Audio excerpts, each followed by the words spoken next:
Dance for joy or lust or... Welcome to Slightly Shambolic SMMT Reviews, the series where we are given a brand new car at the Society of Motor Manufacturers and Traders test day at the Milbrook Proving Ground in Bedfordshire, have just half an hour to film an entire review and make an absolute mess of it. So this is a 2025 Dacia Duster 1.6 hybrid Journey. But is it any good? Should you care? Let's find out, shall we?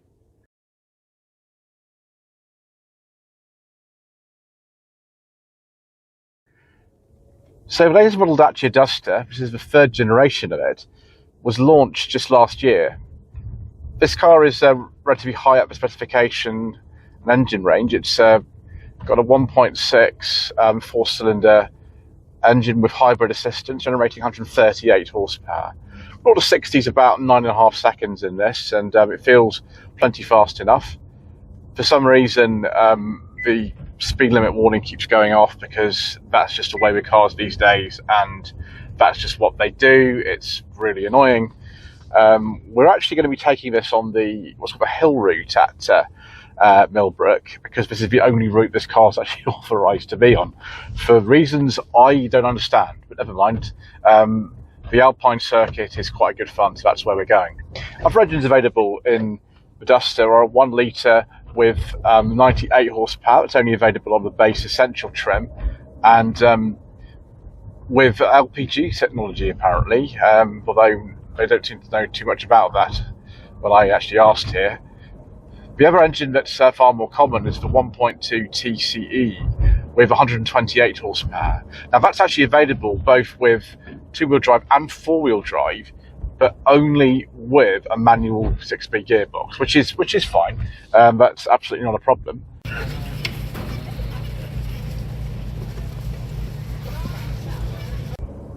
So yes, I'm sure a lot of people, that's absolutely fine.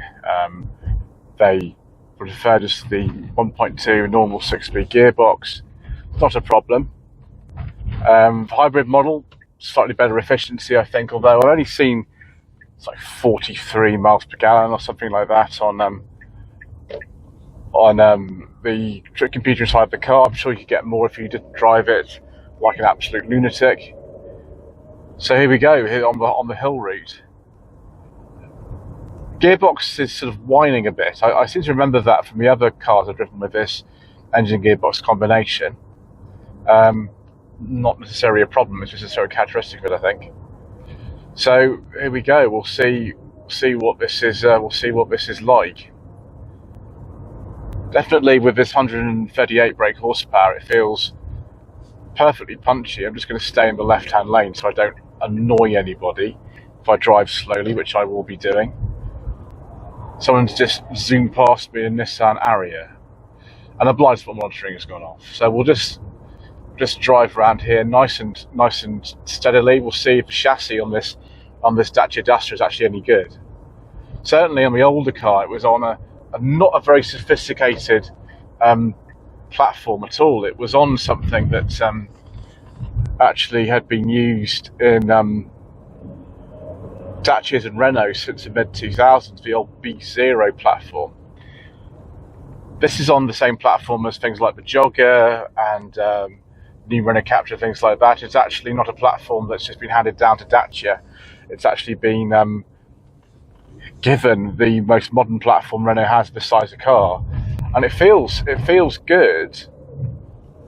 A little bit of body roll and things like that. The ride is on the soft side, but that's perfectly understandable for a car like this. You wouldn't want this to sound like a sports car, and it doesn't. But it's perfectly capable on roads like this.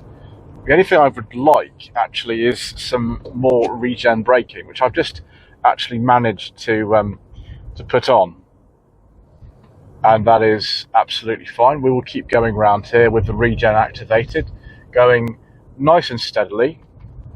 Overtaking permitted, so we're going to go in the slow lane. But yes, it feels perfectly good. We've now got the engine whining away. Are we recharging any of the hybrid system in here? We're recharging this little battery bit so we can drive around electric power only. Hopefully we are. I've just made the fuel economy worse as well, viewers, so never mind.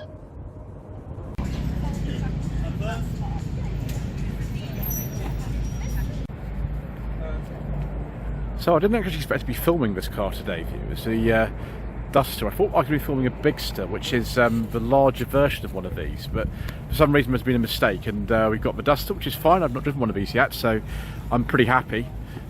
This is the new model. It came out last year. This is the Journey specification. This is the hybrid version, 1.6 hybrid of 138 horsepower. I've actually driven a Renault Captur with this engine and gearbox before, and a Renault Arcana and a Dacia Jogger, so I'm quite familiar with this powertrain. For some reason, it's like the old Mark II Laguna. If you walk around with the key, the car keeps locking itself, so I'm absolutely keeping the key on my person. I'm not putting it in the car without me being in it. So I think it's a nice looking car. The boot's actually pretty big in this now. It wasn't small before, but now it's even larger. It's got a normal tailgate, there's no button or anything to press. Boot capacity, I think, is about 517 litres. I've seen different amounts. I've seen below 500 as well, but we'll go with the figure I've just been told and the information I've been given. So you can actually adjust the height of the boot floor. I would personally take this out if it were me. I just have it as a normal boot floor as opposed to a false floor. If I can actually reach my hand and pull this up. Right, that's going to take more than I imagined to do. So we'll just pause here and I'll fiddle around a bit. So let's lift that up then. You can see there's nothing underneath here. We haven't got a spare wheel or anything, which is a shame. I would like a spare wheel, but given this is the hybrid model, it's even less likely you're going to get one. Put that key somewhere safe. So we've got some hooks in here. We've even got these little things for attaching stuff to. I can't remember what Dacia called them. You can attach all sorts of accessories to these little things. You'll find them all over the car actually, which is good.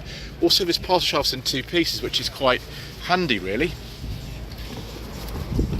So this is the Journey model, which is towards the top of the range. There are 4 trim levels available. The Essential doesn't even get a digital instrument display, which is fine. I don't really care if you have one or not, but it's nice to see that Dacia have now really sort of pushed the Duster into the next sort of category. I think really the Jogger is taking up sort of slack at the lower end of the market, particularly the 7 seats, and then the Bigster and the Duster have been placed above it, which is fine.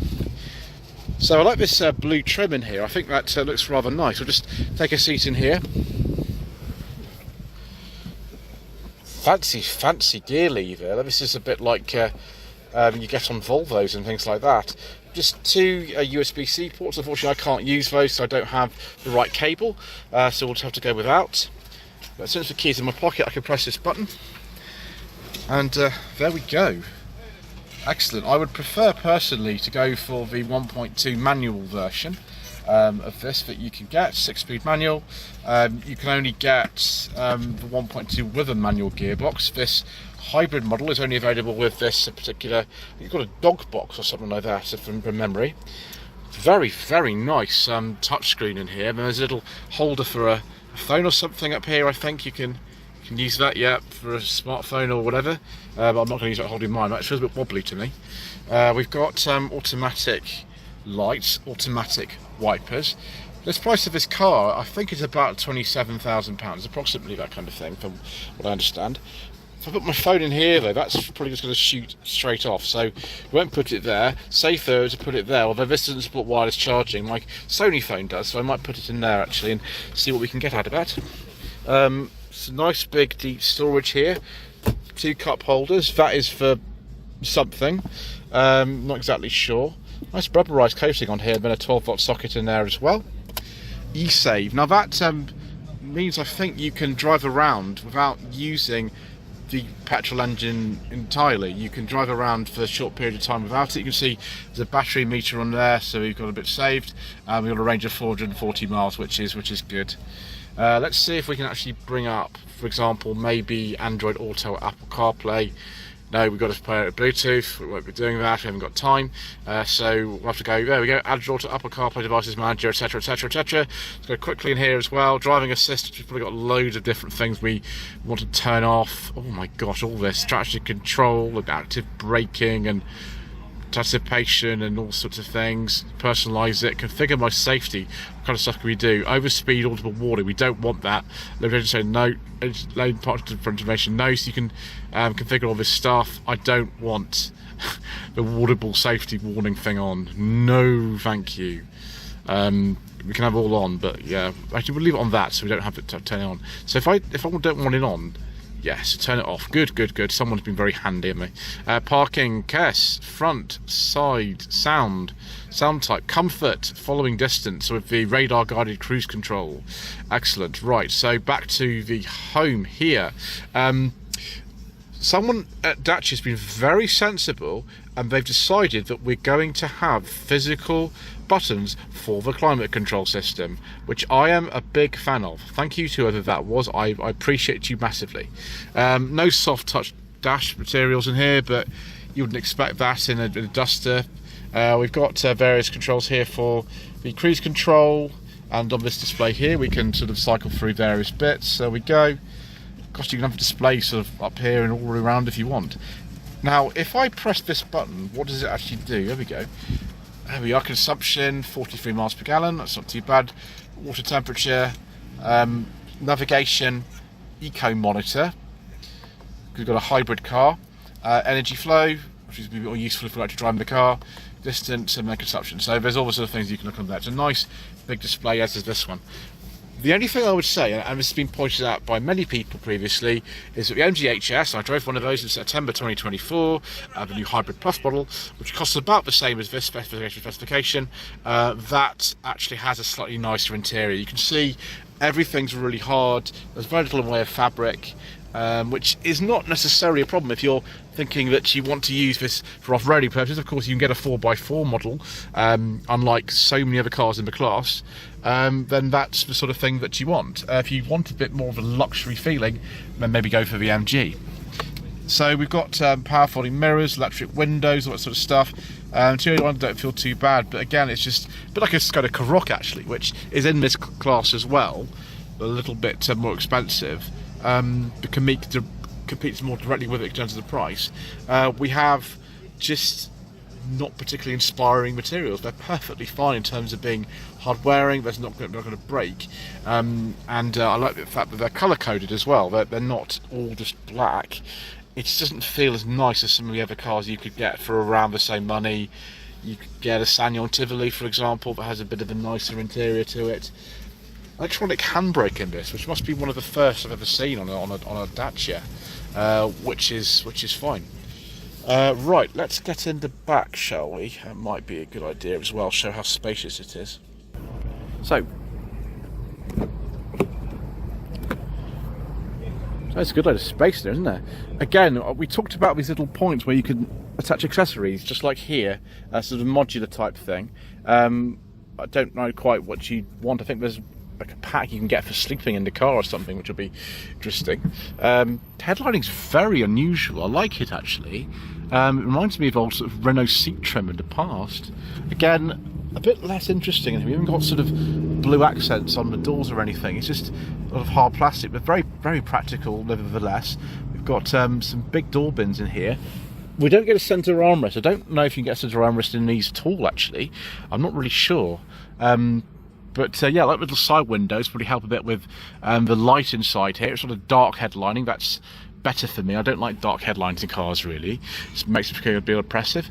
We don't have LED interior lights, which again is okay. It's just unusual to see. Very sort of, yeah, it's quite stylish. It's just a little bit sort of hard wearing and tough, a bit more than I would have expected. But that's absolutely fine. It depends what your preference is. Okay, let's have a look at the powertrain. So this is a 1.6 hybrid motor, which generates about 138 horsepower. It's the same as in so many other Renaults and Dacias that I've tried, including the Capture, the Arcana and the Jogger. So it's got a interesting gearbox called the dog gearbox. I can't remember why it's called a dog gearbox now. I forget entirely. But yeah, I think 4-year warranty on Renaults and 3 years on a Dacia. Looks easy enough to work on for a modern car. It means to say that actually you leave it well alone and let someone else deal with it. Like the front end of this new car, I think it looks brilliant. The new Dacia logo is very smart. The LED lights that you can see actually don't flicker, but normally they just flicker on camera. But yeah, I think that's about it for now. Let's go out for another drive, viewers. I think I've said most of what you need to say about this lovely Dacia. The only thing I think I might have forgotten, and this thing has locked itself again, is this glove box. Let's see if we can get the secret mission documents in, because that's what we always do. Can we get in this way? They haven't moved the fuse box from left to right hand drive, so the secret mission documents will have to live in the door. Never mind.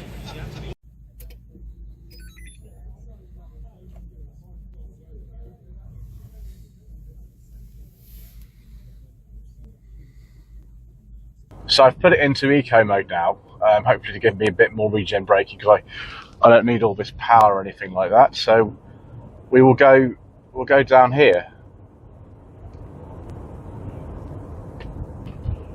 Just come out of it. There we go. So nice and slowly. Watch all the others kind of zooming out of here. Actually, it's a very well behaved car, this. It's not designed for really sporty driving, and it certainly doesn't feel like it, but it's nice and comfortable. I'm not sure the seat is the most supportive in this. I've driven off one of the other cars today as well, and I'm not really sure that it is, but yeah, it feels good. Certainly no nice surprises for the average person who's going to be buying a Dacia Duster, absolutely none. Advanced safety triggered. What on earth have I done to do that when I was driving so very conservatively? I'm not really sure what happened there, viewers, but not to worry. We shall go this way.